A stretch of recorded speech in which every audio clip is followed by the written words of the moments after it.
السلام علیکم، past to present میں خوش آمدید۔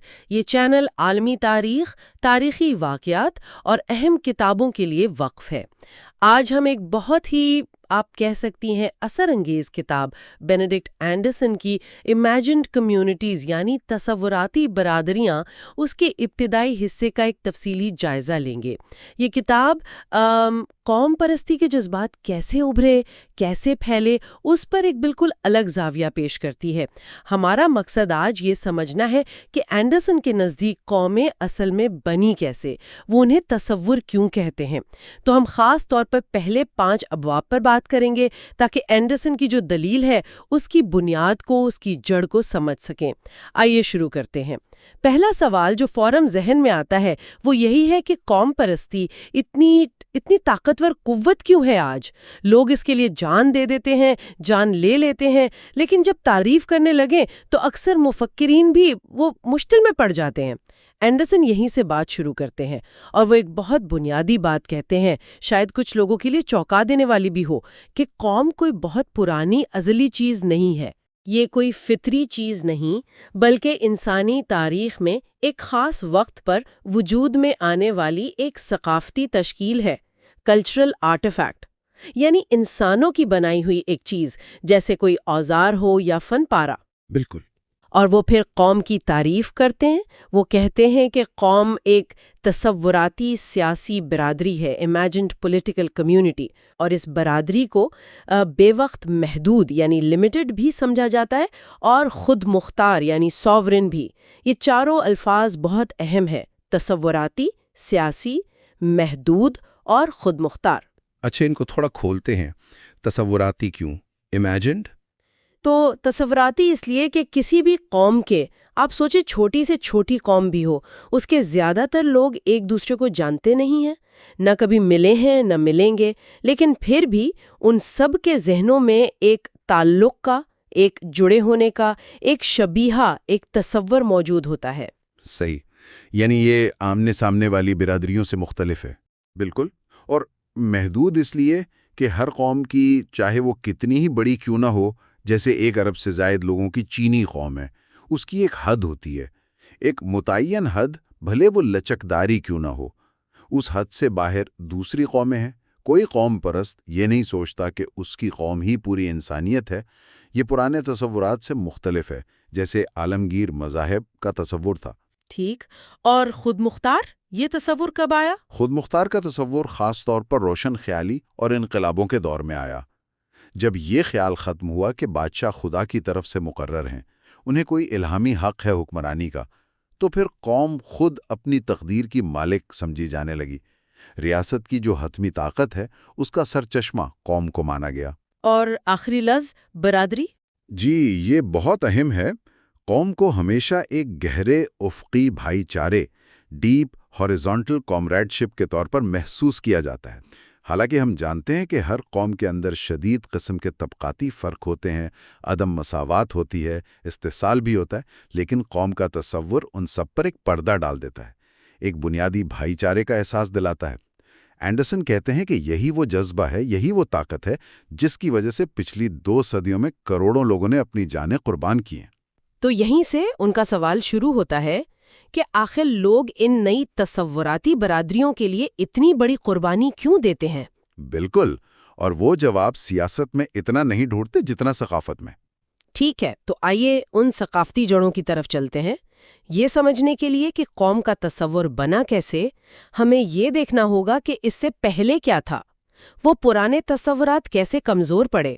جی، اینڈرسن 3 بنیادی ثقافتی تصورات کی بات کرتے ہیں جو پہلے غالب تھے اور جن کے زوال نے قوم پرستی کے لیے جگہ بنائی۔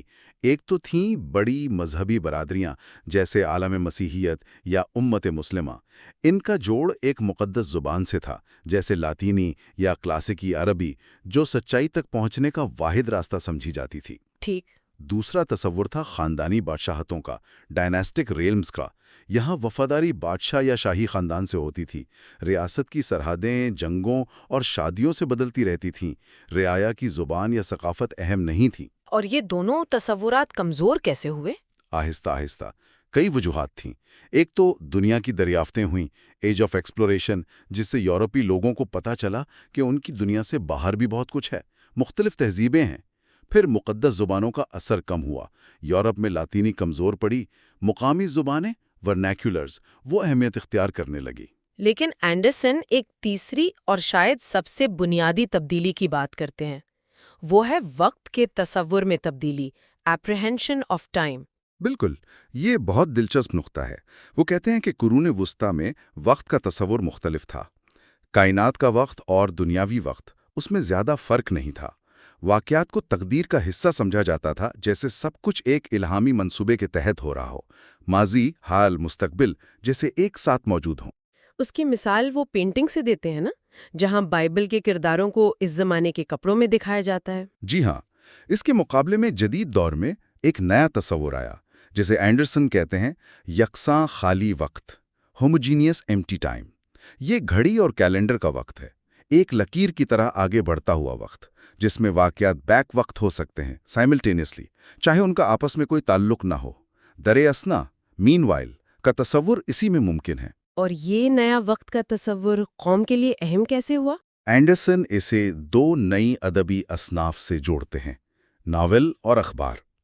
ناول کی ساخت دیکھیں، کئی کردار ہیں، اے بی سی ڈی، سب اپنی اپنی زندگی جی رہے ہیں، الگ الگ جگہوں پر، ایک ہی وقت میں، ایک دوسرے سے شاید بالکل بے خبر، لیکن قاری ان سب کو ایک ہی سماجی دنیا کا حصہ سمجھتا ہے جو وقت میں آگے بڑھ رہی ہے۔ اچھا، اینڈرسن کہتے ہیں یہ بالکل قوم کے تصور جیسا ہے، ایک ٹھوس برادری جو تاریخ میں ایک ساتھ آگے بڑھ رہی ہے۔ وہ مثالیں دیتے ہیں فلپینز میں رزال کے ناول کی، میکسیکو میں لیزارڈی کے ناول کی۔ اور اخبار کا کیا کردار تھا؟ اخبار تو شاید اس سے بھی زیادہ براہ راست یہ کام کرتا ہے۔ ہر روز اخبار کیا کرتا ہے؟ بظاہر غیر متعلقہ خبریں، سیاست، جرم، کھیل، شادیاں، اشتہار، ان سب کو ایک ہی تاریخ کے نیچے اکٹھا کر دیتا ہے۔ صحیح۔ اینڈرسن کہتے ہیں کہ اخبار پڑھنے کا جو روز کا عمل ہے، جسے ہیگل نے جدید انسان کی صبح کی عبادت کا متبادل کہا تھا، یہ ایک خاموش اجتماعی رسم بن جاتی ہے، ماس سیریمنی۔ لاکھوں لوگ جو ایک دوسرے کو نہیں جانتے، اپنی اپنی تنہائی میں ایک ہی وقت میں ایک ہی اخبار پڑھ رہے ہیں۔ اچھا، یہ عمل ان کے ذہن میں لاشعوری طور پر ایک مشترکہ دنیا، ایک تصوراتی برادری کا احساس پیدا کرتا ہے۔ انہیں لگتا ہے کہ ہاں، ہزاروں لاکھوں اور لوگ بھی ہیں جو اسی دنیا کا حصہ ہیں۔ تو خلاصہ یہ ہوا کہ قوم کا تصور تب ممکن ہوا جب تین پرانے تصور ٹوٹے: مقدس زبان کا تصور، خدائی بادشاہت کا تصور اور وقت کا پرانا تصور۔ جی بالکل، ان کے زوال نے ایک خلا پیدا کیا، اور اس خلا کو پر کرنے کے لیے قوم پرستی ایک بہت طاقتور امیدوار کے طور پر سامنے آئی۔ تو جب یہ پرانے یقین ٹوٹ رہے تھے، ایک خلا پیدا ہو رہا تھا، تو سوال یہ تھا کہ اس خلا کو کون سی چیز پر کرے گی؟ اینڈرسن اس کا جواب دیتے ہیں چھاپے خانے اور سرمائے کے ملاپ میں۔ وہ اسے طباعتی سرمایہ داری، پرنٹ کیپٹلزم کہتے ہیں۔ جی، یہ بہت کلیدی نکتہ ہے۔ چھاپے خانے کی ایجاد اور پھر سرمایہ داری کے ساتھ اس کا جوڑ، اس نے تاریخ بدل دی۔ کتابیں، پیمپلیٹ، اخبارات، یہ سب بڑے پیمانے پہ چھپنے لگے۔ اب جو پرنٹرز تھے، پبلشرز تھے، ان کا مقصد تھا منافع کمانا، اور منافع کے لیے انہیں چاہیے تھے زیادہ سے زیادہ پڑھنے والے، یعنی بڑی مارکیٹ۔ اور یہ مارکیٹ لاطینی میں تو نہیں مل سکتی تھی؟ بالکل نہیں، لاطینی تو صرف ایک چھوٹی سی اشرافیہ پڑتی تھی۔ اصل مارکیٹ تو لاکھوں کروڑوں عام لوگوں کی تھی جو اپنی مقامی زبانیں ورنیکولرز بولتے تھے۔ اینڈرسن اعداد و شمار دیتے ہیں کہ 1500 تک یورپ میں کوئی 2 کروڑ کتابیں چھپی تھیں، لیکن صرف 100 سال بعد 1600 تک یہ تعداد 20 کروڑ ہو گئی۔ یہ ایک بہت بڑا انقلاب تھا۔ اور کون سے عوامل تھے جنہوں نے ان مقامی زبانوں کو پھیلنے میں مدد دی؟ کئی عوامل تھے۔ ایک تو جیسا آپ نے پہلے ذکر کیا، ریفارمیشن، یعنی چرچ کی اصلاح کی تحریک۔ مارٹن لوتھر جیسے لوگوں نے بائبل کا جرمن میں ترجمہ کیا اور چھاپے خانے سے لاکھوں کاپیاں چھاپیں۔ اس سے نہ صرف ان کے خیالات پھیلے، بلکہ جرمن زبان کو ایک نئی زندگی ملی، نئے پڑھنے والے ملے۔ لوتھر پہلے بیسٹ سیلر بن گئے ایک طرح سے۔ ہاں، کہہ سکتے ہیں۔ دوسری طرف ریاستیں بھی انتظامی کاموں کے لیے لاطینی چھوڑ کر مقامی زبانیں اپنا رہی تھیں، جیسے انگلینڈ میں انگریزی نے آہستہ آہستہ جگہ بنائی۔ تیسرا، ہیومنزم نے بھی اگرچہ لاطینی پر زور دیا مگر اسے اتنا مشکل بنا دیا کہ وہ عام زندگی سے دور ہو گئی۔ تو اس طباعتی سرمایہ داری نے زبان پر کیا اثرات ڈالے؟ 3 بڑے اثرات اینڈرسن کے مطابق۔ پہلا، اس نے مواصلات کے متحد میدان بنائے، یونیفائنڈ فیلڈز آف کمیونیکیشن، مطلب بہت سی ملتی جلتی بولیاں، ڈائلیکٹس جو پہلے الگ تھلگ تھیں، اب ایک چھپی ہوئی زبان، پرنٹ لینگویج کے نیچے آ گئیں۔ جیسے مختلف جرمن بولیاں ایک معیاری جرمن کے قریب آ گئیں۔ یہ زبانیں لاطینی سے نیچے تھیں مگر مقامی بولیوں سے اوپر۔ اچھا، دوسرا، چھپائی نے زبانوں کو ایک طرح سے منجمد کر دیا، فکسڈ کر دیا۔ زبان کا بدلاؤ سست ہو گیا۔ اس سے زبان کو ایک تاریخی گہرائی ملی، ایک قدامت کا احساس پیدا ہوا۔ یعنی یہ احساس کہ ہماری زبان تو صدیوں پرانی ہے۔ بالکل۔ اور تیسرا، اس نے کچھ زبانوں کو طاقت کی زبانیں، لینگویجز آف پاور بنا دیا۔ جو بولی دارالحکومت میں یا بڑے تجارتی مرکز میں چھپائی کے لیے استعمال ہوئی، وہ زیادہ اہم ہو گئیں، باقی بولیاں پیچھے رہ گئیں۔ اور اینڈرسن یہ بھی کہتے ہیں کہ یہ سب شروع میں غیر شعوری تھا۔ جی ہاں، اس پر وہ بہت زور دیتے ہیں۔ یہ کوئی سازش نہیں تھی، یہ بس سرمایہ داری، ٹیکنالوجی اور لسانی حقیقتوں کا ایک آپ کہیں حادثاتی ٹکراؤ تھا۔ لیکن ایک بار جب یہ ہو گیا اور اس سے قومی زبانیں اور قومی شعور بننا شروع ہوا، تو پھر یہ ایک نمونہ بن گیا، ایک ماڈل جسے بعد میں آنے والے قوم پرست، خاص طور پہ یورپ سے باہر، شعوری طور پر استعمال کر سکتے تھے۔ یہ بہت دلچسپ ہے کہ کیسے ٹیکنالوجی اور معیشت نے لاشعوری طور پر قوم کی بنیاد ڈالی۔ اچھا، اب اینڈرسن ہمیں قوم پرستی کی پہلی عملی مثالوں کی طرف لے جاتے ہیں، اور وہ یورپ میں نہیں ملتی۔ جی نہیں، حیرت انگیز طور پر وہ امریکہ میں ملتی ہیں، یعنی شمالی اور جنوبی امریکہ کی نوآبادیات میں، اور ان کی قیادت کر رہے تھے کریولز۔ کریول یعنی وہ لوگ جو تھے تو یورپی نسل کے مگر پیدا امریکہ میں ہوئے تھے۔ بالکل۔ اور اینڈرسن ان تحریکوں کی جو عام وضاحتیں ہیں کہ یہ روشن خیالی کے نظریات تھے یا صرف معاشی مفادات تھے، انہیں چیلنج کرتے ہیں۔ تو کریول قوم پرستی کی وجہ کیا تھی؟ ان کی خاص شکایات تھیں۔ یہ لوگ مقامی طور پر امیر تھے، تعلیم یافتہ تھے، ان کی زبان، مذہب، سب کچھ اسپین یا پرتگال جیسا تھا، لیکن انہیں نوآبادیاتی انتظامیہ اور چرچ میں سب سے اونچے عہدے نہیں ملتے تھے۔ وہ عہدے صرف یورپ سے آنے والوں پیننسولارس کے لیے تھے۔ اینڈرسن مثال دیتے ہیں کہ ہسپانی امریکہ میں 70 وائسرائے میں سے صرف 4 کریول تھے۔ یہ بہت بڑی تفریق تھی۔ اور یہاں وہ سفر یعنی پلگرمیج کا استعارہ استعمال کرتے ہیں۔ جی، بہت خوبصورت استعارہ ہے۔ وہ کہتے ہیں کہ اسپین سے آنے والے افسر کا کیریئر ایک لمبا سفر تھا۔ وہ اسپین سے امریکہ آتا، ایک کالونی سے دوسری، شاید فلپینز جاتا، پھر واپس اسپین چلا جاتا۔ اس کا سفر پوری سلطنت میں تھا۔ لیکن کریول افسر کا سفر بہت تنگ تھا، کریمپڈ تھا۔ وہ زیادہ تر اپنی ہی انتظامی اکائی جیسے میکسیکو یا پیرو یا چلی، اسی کے اندر اوپر نیچے ہو سکتا تھا۔ نہ بہت اوپر جا سکتا تھا، نہ دوسری کالونیوں میں آسانی سے جا سکتا تھا۔ تو اس تنگ سفر نے ان میں ایک مشترکہ شناخت پیدا کی۔ اینڈرسن یہی کہتے ہیں کہ اس مشترکہ تجربے نے، اس مشترکہ بے بسی نے ان مختلف انتظامی اکائیوں کے اندر جو کریول افسران تھے، ان میں ایک مشترکہ تقدیر کا احساس پیدا کیا۔ وہ اپنے جیسے دوسرے کریولوں کو ہم سفر سمجھنے لگے، ہم میکسیکو والے، ہم پیرو والے۔ حالانکہ زبان ایک تھی، مذہب ایک تھا، مگر شناخت انتظامی یونٹ سے جڑ گئی۔ اور اس میں بھی طباعت کا کردار تھا۔ اٹا کا، لیما کا۔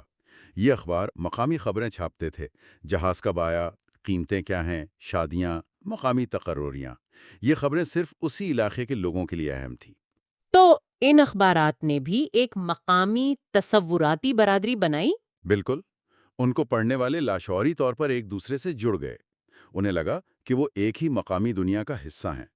یہاں بھی پرنٹر جرنلسٹ کا کردار اہم تھا، جیسے شمالی امریکہ میں بینجامن فرینکلن۔ اور کریول کو باہر کیوں رکھا جاتا تھا؟ صرف نسلی تعصب؟ وہ بھی تھا، لیکن اینڈرسن کہتے ہیں کہ مرکزی طاقت کو ڈر بھی تھا کہ یہ مقامی طور پر طاقتور کریول کہیں بغاوت نہ کر دیں۔ تقسیم کرو اور حکومت کرو کی پالیسی تھی۔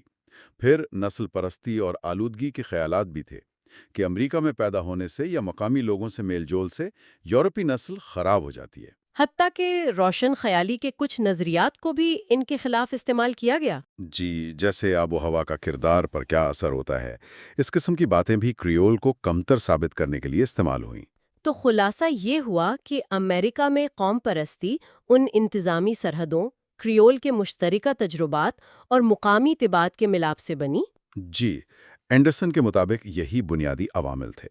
یہ صرف نظریات یا معیشت کا کھیل نہیں تھا، یہ انتظامی یونٹ ہی مستقبل کی قوموں کے نقشے بن گئے۔ امریکہ کے بعد یہ لہر 19ویں صدی میں یورپ واپس پہنچی، لیکن یہاں صورتحال مختلف تھی۔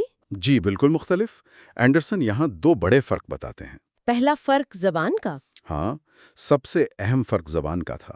یورپ میں خاص طور پر وسطی اور مشرقی یورپ میں قوم پرستی تقریباً ہمیشہ زبان کے گرد بنی، یونانی، ہنگری، چیک، پولش وغیرہ وغیرہ، جبکہ امریکہ میں زبان کبھی مسئلہ ہی نہیں تھی، کیونکہ کریول اور حکمرانوں کی زبان تو ایک ہی تھی۔ اور دوسرا فرق؟ دوسرا فرق یہ تھا کہ 19ویں صدی کے یورپی قوم پرستوں کے پاس اب ماڈل موجود تھے، نمونے تھے۔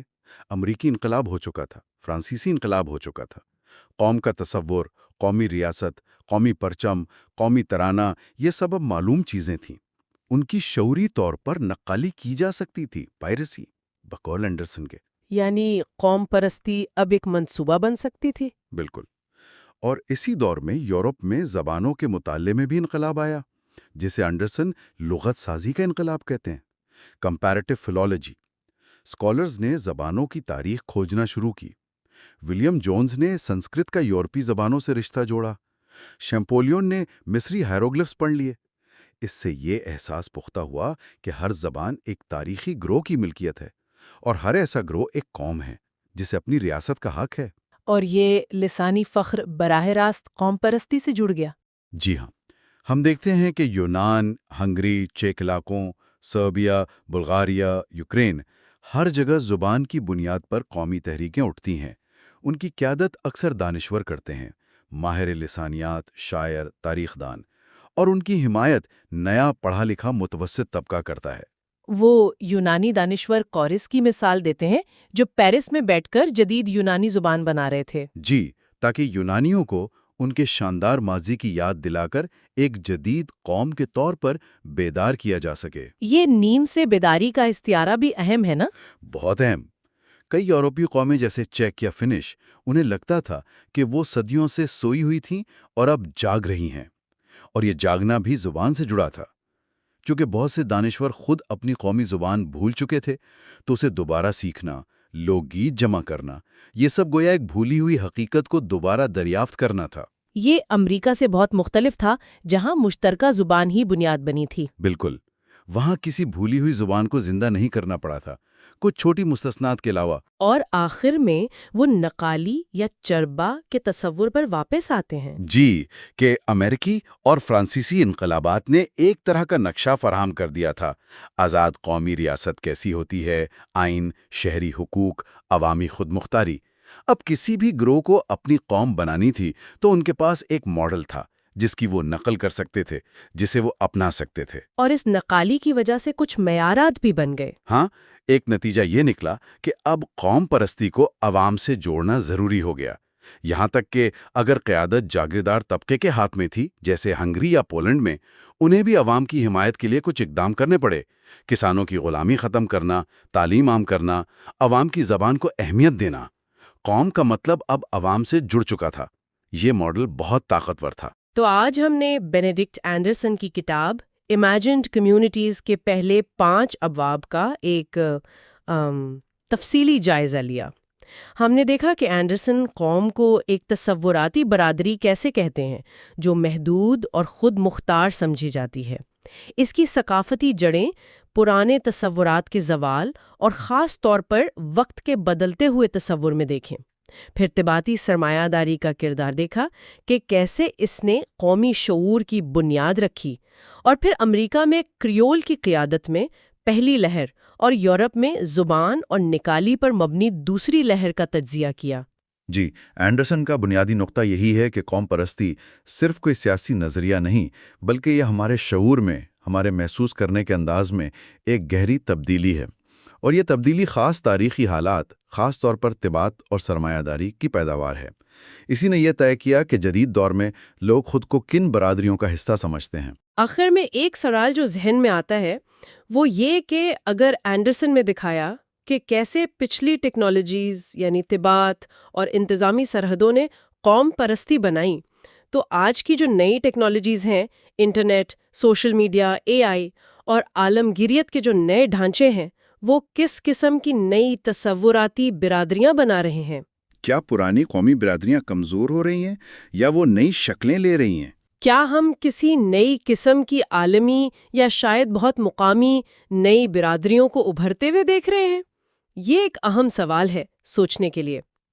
اسی گہری سوچ کے ساتھ ہی آج کی نشست ختم ہوتی ہے۔ امید ہے بینیڈکٹ اینڈرسن کے خیالات کا یہ تعارف آپ کو پسند آیا ہوگا۔ اگلی بار ایک نئے موضوع کے ساتھ حاضر ہوں گے۔ تب تک کے لیے